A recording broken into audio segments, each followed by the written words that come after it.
Je sais pas combien d'années avant de répandre ça. Je pense qu'on fait un amalgame en ce moment. Il y a des milieux où c'est très dur, la secrète. La France entière retient son souffle depuis que la vérité sur l'état de santé de Mimi Mati a éclaté au grand jour. L'actrice adorée de plusieurs générations, symbole d'énergie et de bienveillance, traverse une épreuve physique d'une intensité insoupçonnée. Ce que beaucoup prenaient pour une simple fatigue accumulée cache en réalité une douleur bien plus profonde et constante, un combat silencieux que la comédienne menait depuis des mois derrière son sourire lumineux. La révélation a provoqué une onde de choc immédiate dans le monde du spectacle et parmi les millions de téléspectateurs qui la suivent depuis des décennies. Les réseaux sociaux se sont enflammés en quelques heures, les messages de soutien se multipliant, tandis que les images de l'artiste, récemment apparues plus fragiles, circulaient sans relâche. Sur les plateaux de télévision, les chroniqueurs peinent à contenir leur émotion en évoquant le courage de cette femme qui a toujours refusé la pitié, préférant l'humour à la plainte. La douleur physique qu'elle affronte aujourd'hui s'ajoute à la pression médiatique d'une célébrité que l'on croyait invincible.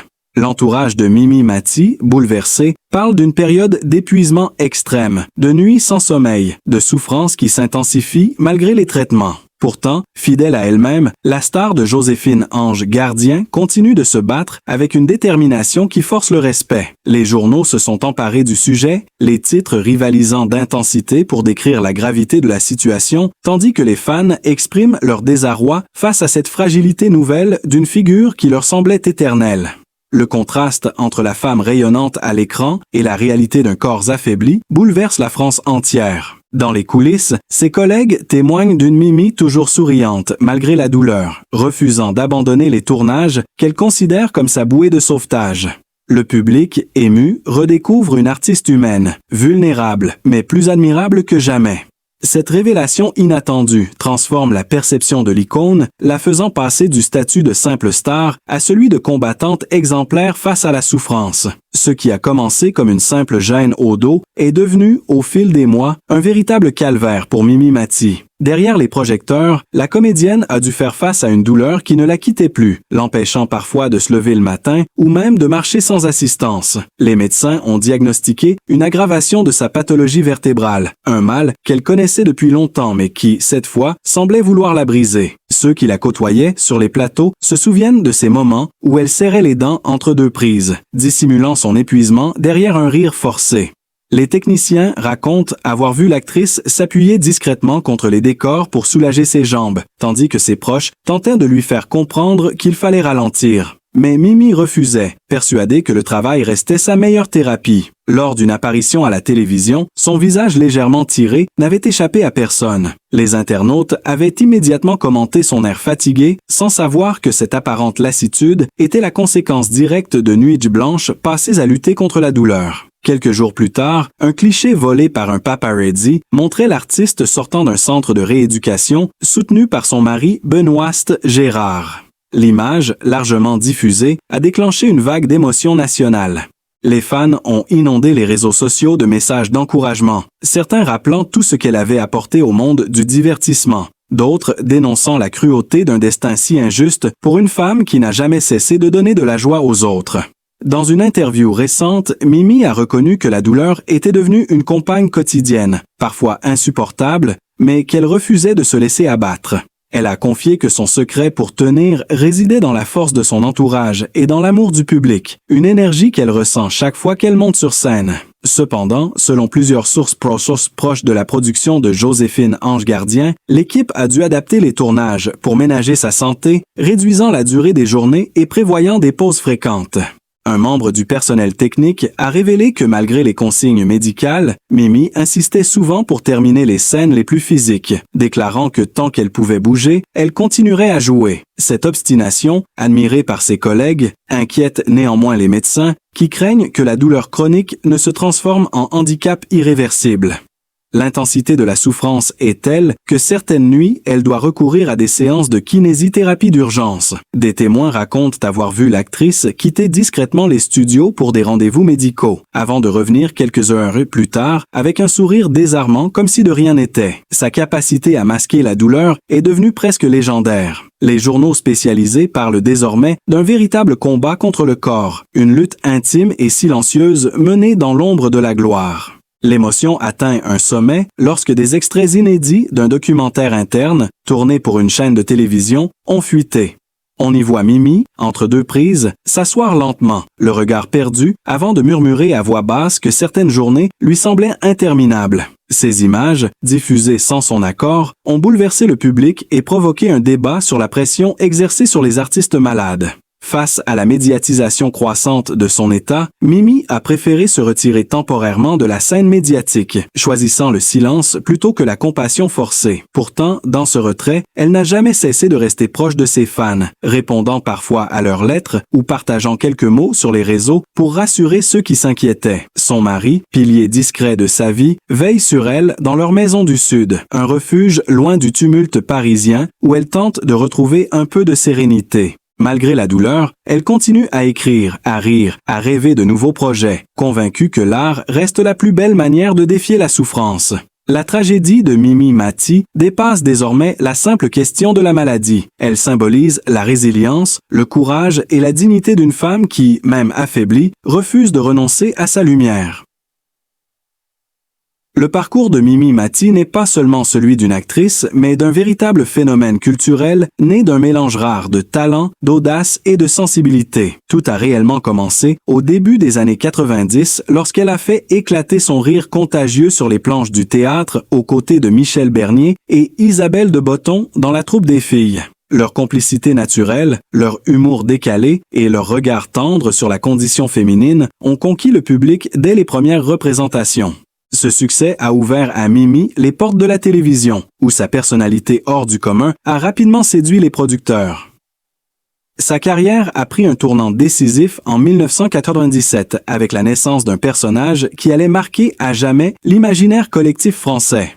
Joséphine Ange Gardien, une série au concept simple et touchant, a propulsé Mimi Mati au rang d'icône nationale. Dans ce rôle de femme bienveillante, dotée de pouvoirs surnaturels, pour venir en aide aux autres, elle a trouvé un miroir parfait de sa propre générosité. Chaque épisode devenait un moment d'émotion partagé entre rire et larmes, un rendez-vous familial incontournable. Les audiences dépassaient régulièrement les 10 millions de téléspectateurs, un record qui plaçait la série parmi les plus regardées de France. Derrière le succès de ce rôle se cachait un travail acharné. Mimi participait activement à l'écriture des scénarios, exigeant que chaque histoire transmette un message d'espoir et de solidarité. Son investissement total impressionnait les équipes techniques et les réalisateurs qui la décrivaient comme infatigable.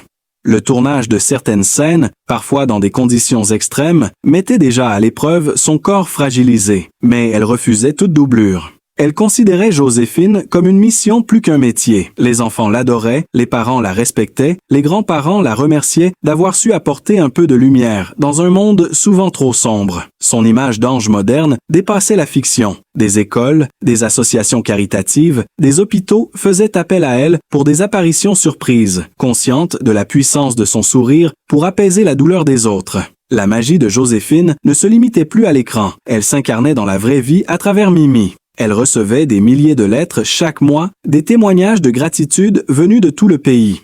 Dans un univers médiatique souvent cynique, sa sincérité faisait figure d'exception. Même ses collègues de plateau reconnaissaient en elle une énergie hors du commun, capable de transformer la fatigue en éclats de rire. Ce rôle a fait d'elle non seulement une star, mais un symbole d'optimisme, une figure familière ancrée dans le cœur des Français. Les récompenses se sont enchaînées, les distinctions ont afflué, mais elle restait fidèle à une simplicité qui la distinguait. Elle refusait les paillettes superflues, préférant consacrer son temps à perfectionner son jeu et à défendre des causes qui lui tenaient à cœur. Lors d'un hommage télévisé organisé par TF1 pour célébrer les 20 ans de la série, des images inédites ont été diffusées, montrant les coulisses de son travail. On y découvrait une femme concentrée, exigeante, mais toujours pleine de bienveillance envers son équipe. Ce documentaire a révélé au grand public l'envers du décor, la rigueur et la passion nécessaires pour faire naître tant d'émotions à l'écran. À travers Joséphine, Mimi Mati a prouvé qu'on pouvait triompher des préjugés et transformer la différence en force. Chaque succès renforçait son aura et rappelait que son talent dépassait largement les limites physiques que la vie lui avait imposées. Sa voix, son regard et sa présence sont devenus des repères rassurants dans un paysage audiovisuel en perpétuel changement. Aujourd'hui encore, même affaiblie par la douleur, elle demeure indissociable de cette héroïne lumineuse qui a bouleversé des millions de vies et redonné foi en la bonté humaine. Avant de devenir cette figure lumineuse et admirée, Mimi Mati a connu un parcours semé d'obstacles et de blessures précoces. Née à Lyon en juillet 1957 dans une famille modeste, elle grandit dans un foyer où l'amour ne manquait pas mais où la différence s'imposait dès les premiers instants. Ses parents, soucieux de lui offrir une enfance normale, ont très tôt compris que leur fille ne grandirait pas comme les autres. Diagnostiquée atteinte d'une forme de nanisme à l'âge de 3 ans, la petite Mimi a dû affronter le regard parfois cruel des autres enfants et le silence gêné des adultes. À l'école, les premières années furent un véritable combat. Trop petite pour atteindre le tableau, elle devait se hisser sur la pointe des pieds pour suivre la leçon, souvent moquée par ceux qui ne comprenaient pas son courage. Mais derrière son sourire se cachait une détermination farouche à prouver qu'elle pouvait tout accomplir. Sa mère, figure tendre mais inflexible, lui répétait que la grandeur d'une personne ne se mesure pas en centimètres mais en force d'âme. Ces mots allèrent devenir sa devise. Les journées étaient longues, souvent ponctuées de rendez-vous médicaux, d'examens et de traitements destinés à soulager ses douleurs de croissance. Malgré cela, Mimi trouvait toujours le moyen de rire, de transformer ses difficultés en jeu, de se déguiser, d'improviser des spectacles dans le salon familial. Son père, artisan passionné de musique, l'encourageait à chanter et à rêver tout haut. Elle découvrit très tôt que sa voix pouvait faire oublier sa taille. Dans la cour de récréation, quand elle chantait, le silence se faisait. Ce pouvoir de captiver devint son refuge et sa revanche sur le monde. Adolescente, elle grandit dans un environnement où la télévision et le théâtre représentaient un monde lointain, presque inaccessible. Pourtant, chaque soir, elle imaginait une scène où elle jouerait un rôle, où les gens l'applaudiraient, non pas par pitié, mais par admiration. Son imagination était sans limite et son humour devenait son arme la plus puissante. Ses camarades de classe finirent par l'aimer pour son esprit vif et sa joie contagieuse. C'est cette période difficile qui forgea son caractère. Elle apprit à se défendre avec des mots avant d'avoir à le faire avec des gestes. Plus tard, lorsqu'elle racontera ses années, elle avouera que sans cette enfance rude, elle n'aurait jamais trouvé la force de devenir celle qu'elle est. Après le lycée, la jeune femme dut encore se battre contre les préjugés du milieu artistique. Les écoles d'art dramatique lui fermèrent les portes. Certaines directrices lui conseillaient de chercher un autre chemin, prétextant que son physique ne lui permettrait jamais de tenir un premier rôle. Elle repartait souvent en larmes, mais jamais résignée. Cette succession de refus devint le moteur de sa détermination. Elle s'inscrivit dans des cours de théâtre indépendants, travailla jour et nuit pour perfectionner sa diction, sa gestuelle, sa présence scénique. Sa différence, loin d'être un handicap, devenait sa signature. Elle imposait son charisme sur scène, fascinant ceux qui avaient douté d'elle. À la fin des années 70, elle décrocha ses premiers petits rôles, souvent humoristiques, parfois caricaturaux, mais elle y mettait une vérité telle que le public retenait son nom. Ce fut le début d'un long chemin vers la reconnaissance. Dans ses premières interviews, elle confiait qu'enfant, elle rêvait seulement qu'on la regarde sans jugement. Ce rêve s'était transformé en vocation. Son enfance, faite de moqueries et de batailles silencieuses, avait sculpté une personnalité d'acier. Ceux qui l'ont connue à cette époque se souviennent d'une jeune fille pétillante, qui refusait la plainte et préférait faire rire pour désarmer la méchanceté. Chaque humiliation rencontrée sur sa route nourrissait en elle une lumière nouvelle, celle de l'espoir. Ainsi, avant même d'endosser le rôle d'un ange à la télévision, Mimi Mati avait déjà mérité ses ailes. Derrière la célébrité et les projecteurs, la vie personnelle de Mimi Mati a toujours été empreinte de sincérité et d'une simplicité désarmante. Pendant longtemps, elle a préféré garder pour elle les battements secrets de son cœur, jusqu'à ce qu'un jour, tout change grâce à une rencontre qui allait bouleverser son existence.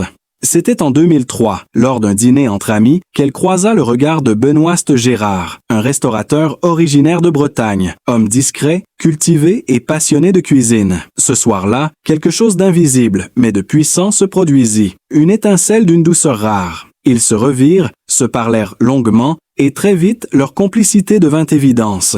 2 ans plus tard, ils s'unissaient lors d'une cérémonie intime célébrée à Neuilly-sur-Seine, entourés de leurs proches.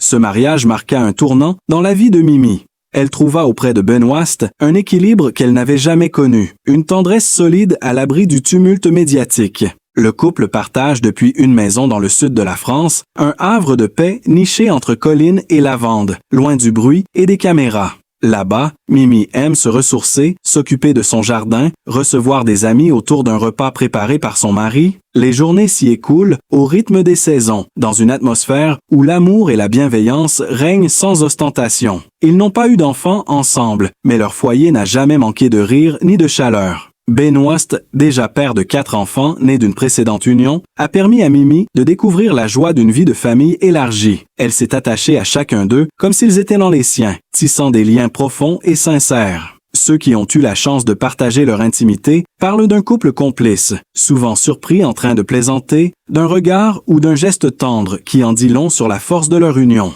Leur maison, décorée avec goût, reflète cette harmonie. Dans le salon, trônent des souvenirs de tournage, des photos de voyage et quelques objets pleins d'histoires que Mimi affectionne. Chaque pièce semble raconter un fragment de leur vie commune, un équilibre entre la simplicité et la joie de vivre. Leurs soirées sont souvent animées par des discussions autour d'un bon vin, des éclats de rire et des chansons improvisées. Pour elle, cet univers apaisé est devenu un refuge après les années d'agitation et de travail incessant. C'est là qu'elle a appris à ralentir, à savourer les instants, à se retrouver loin de l'exigence du public. Ben Wast, avec sa patience et son humour, a su lui redonner confiance dans les moments où la douleur physique menaçait de la submerger. Ensemble, ils ont traversé les tempêtes, notamment celles liées à la santé fragile de Mimi, sans jamais se détourner l'un de l'autre. Leur amour s'est construit sur la confiance et la bienveillance mutuelle. Lorsqu'elle parle de son mari, ses yeux s'illuminent d'une reconnaissance infinie. Elle dit souvent que sa plus grande chance n'a pas été la gloire, mais la rencontre de cet homme qui l'aime pour ce qu'elle est. Sans condition, ni faux semblant. Leur complicité, empreinte d'humour et de respect, fascine leurs amis qui les décrivent comme 2 âmes complémentaires. Même lorsque la notoriété de Mimi attire les caméras, Ben Wast reste en retrait, préférant la discrétion à l'exposition. Il gère son restaurant et veille sur elle avec une attention constante. Ensemble, ils ont trouvé un rythme de vie qui leur permet d'allier tranquillité et passion. Dans les rares confidences qu'elle accorde sur sa vie privée, Mimi explique que leur maison est son ancrage, l'endroit où elle peut être simplement elle-même. Entre les oliviers et la lumière dorée du sud, elle a trouvé cette paix intérieure qu'elle cherchait depuis toujours. C'est là qu'elle écrit, qu'elle rit, qu'elle soigne ses douleurs, entourée de l'amour d'un homme qui ne la regarde pas comme une star, mais comme une femme qui l'admire et protège. Leur histoire est devenue, au fil des années, un exemple de fidélité et de tendresse, une démonstration que l'amour, le vrai, dépasse toutes les apparences et s'enracine dans la profondeur du cœur. Avec le temps, la Maison du Sud est devenue plus qu'un simple refuge pour Mimi Mati. Elle est devenue le centre de gravité de toute sa vie, l'endroit où elle a appris à respirer, à se reconstruire après les tempêtes du corps et de l'esprit. Loin des tournages et des plateaux, elle y retrouve chaque matin une forme d'équilibre presque spirituel. Dès l'aube, elle se promène dans le jardin encore couvert de rosée, accompagnée du chant des oiseaux et du parfum du romarin. Elle s'assoit souvent sur la terrasse, un café chaud entre les mains, observant le soleil se lever sur les collines. Dans ce silence habité, elle se reconnecte à l'essentiel. La célébrité, les récompenses, la pression médiatique s'effacent, ne reste que le vent et la lumière. Elle parle parfois à voix basse à la nature, comme à une vieille amie. Cet espace intime, façonné au fil des ans avec Ben Wast, est le symbole d'une vie enfin apaisée, d'une harmonie construite à 2 après tant de combats. La maison est ouverte aux amis, aux enfants de Ben Wast, à leur famille, aux visiteurs de passage, qui trouvent toujours une table dressée et un sourire accueillant. Mimi aime ces moments de convivialité où le rire résonne sous la pergola, où les histoires s'enchaînent autour d'un plat préparé avec amour. Elle y retrouve la chaleur des grandes tablées de son enfance, ce goût du partage qu'elle a toujours porté en elle. Quand les caméras ne tournent plus, c'est ce rôle-là qu'elle préfère, celui de la femme simple, de l'hôtesse généreuse, du cœur battant d'une maison pleine de vie. Elle aime aussi s'occuper des petits détails du quotidien, des fleurs du jardin, des recettes nouvelles qu'elle teste, des animaux qu'elle recueille parfois. Un chat errant, un oiseau blessé, une tortue trouvée au bord du chemin, tous finissent par trouver refuge auprès d'elle. C'est sa façon à elle de prolonger ce qu'elle incarne à l'écran, une présence bienveillante qui soigne les blessures invisibles. Dans cette vie paisible, la douleur de sa maladie n'a pas disparu, mais elle s'est apprivoisée. Mimi a appris à composer avec elle, à l'écouter sans lui céder. Certains jours, la fatigue revient avec force, mais elle trouve toujours un moyen de la transformer en énergie créative. Elle écrit, elle dessine, elle prépare de nouveaux projets pour la télévision, convaincue que le travail reste le meilleur antidote contre le désespoir. Les souvenirs de tournage ornent encore les murs. Les photos de Joséphine rappellent les moments de grâce, mais dans ses yeux, on lit autre chose désormais, une sagesse née de la douleur et de la gratitude. Ses proches racontent qu'elle a un don rare pour transformer la moindre contrariété en leçon de vie. Quand la pluie tombe, elle dit simplement que c'est le ciel qui lave les soucis. Quand la douleur la réveille la nuit, elle se lève, allume une bougie et écrit quelques lignes sur un carnet posé sur la table de la cuisine. Ces fragments intimes sont remplis de réflexions sur la vie, sur la patience, sur la beauté fragile du temps. Peu de gens savent que Mimi rêve secrètement d'en faire un livre un jour, un témoignage sincère sur la force de rester debout quand tout vacille. Dans son quotidien, Benoît reste son pilier. Il cuisine pour elle, il l'accompagne dans ses rendez-vous médicaux, il la protège des excès de curiosité des médias. Leur amour n'a rien de spectaculaire, il est tissé de gestes simples et de silences complices. Parfois, le soir, il s'installe au bord de la piscine, un verre de vin à la main, et regarde les étoiles sans parler. Dans ces instants suspendus, tout semble à sa juste place. Elle dit souvent que ces moments valent 1000 scènes de fiction. Le couple aime voyager dès que la santé de Mimi le permet. L'Italie, la Grèce, la Bretagne, autant de lieux où ils trouvent à chaque fois un souffle nouveau. Mais c'est toujours vers leur maison provençale qu'ils reviennent, comme vers un port d'attache. C'est là que Mimi se sent en sécurité, là qu'elle retrouve la paix intérieure qu'aucune gloire ne pourrait lui offrir. Elle accueille la vie avec humilité, consciente que le temps est précieux et que la gratitude est une force.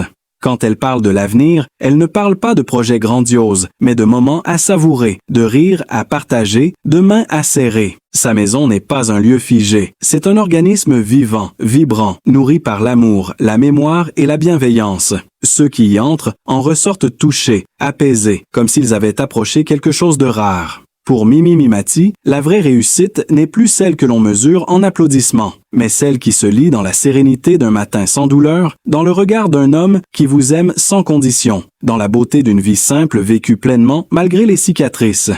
C'est dans cette vérité silencieuse qu'elle continue d'avancer, fidèle à elle-même, plus forte que jamais. Quand le soir tombe sur la campagne provençale, Mimi Mimati aime s'asseoir sous le grand olivier au fond du jardin, là où la lumière devient douce et dorée. Elle y trouve un apaisement que rien d'autre ne peut lui offrir.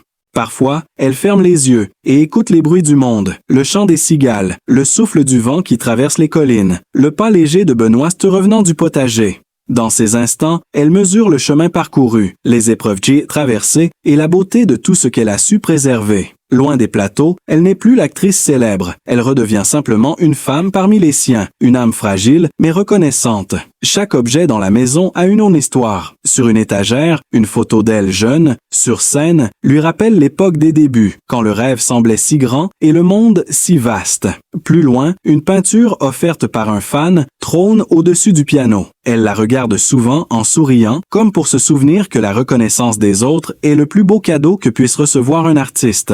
Les amis proches, ceux qui partagent ses repas d'été ou ses soirées d'hiver près du feu, racontent qu'elle parle avec passion de tout. De théâtre, de musique, de la vie, toujours avec cet éclat dans la voix qui ne l'a jamais quittée. Malgré la douleur, malgré les années, elle garde une curiosité intacte, une soif d'apprendre et de comprendre. Elle suit les jeunes talents, encourage les nouveaux artistes, leur rappelle que le courage et la sincérité valent de plus que la gloire. Dans son regard, on devine la femme qui a connu la dureté du monde, mais qui a choisi la douceur comme réponse. Chaque jour, elle écrit quelques lignes dans un carnet où elle consigne ses pensées, ses rêves et ses peurs. Ce journal est devenu un confident silencieux, un miroir de son âme. Elle y parle de la gratitude qu'elle ressent envers la vie, des souvenirs qu'elle chérit et des moments où la douleur devient plus forte que les mots. Pourtant, même dans ces pages, la lumière revient toujours, comme un refrain qu'elle ne veut jamais laisser s'éteindre. Ses proches disent souvent qu'il y a chez elle une sérénité contagieuse, un pouvoir de réconfort que peu possèdent. Aujourd'hui, Mimi Mimati incarne bien plus qu'une actrice ou une icône de la télévision française. Elle est devenue un symbole de courage, de résilience et d'amour de la vie. Son parcours, marqué par la douleur mais illuminé par la bonté, inspire tous ceux qui doutent encore de leur force intérieure. À travers son rire, sa générosité et son humanité, elle a prouvé que la grandeur du cœur dépasse toutes les limites. Elle n'a jamais cessé de sourire au monde, même lorsque la souffrance voulait lui voler sa lumière. Et c'est cette force silencieuse qui la rend inoubliable. Que son histoire continue de toucher des millions de vies et de rappeler à chacun que la beauté réside dans la sincérité, la douceur et la persévérance. Si vous aussi êtes ému par son parcours, par son courage et sa lumière, n'oubliez pas de liker, de partager cette histoire et de vous abonner pour continuer à célébrer ensemble la force et la tendresse d'âme comme celle de Mimi Mati.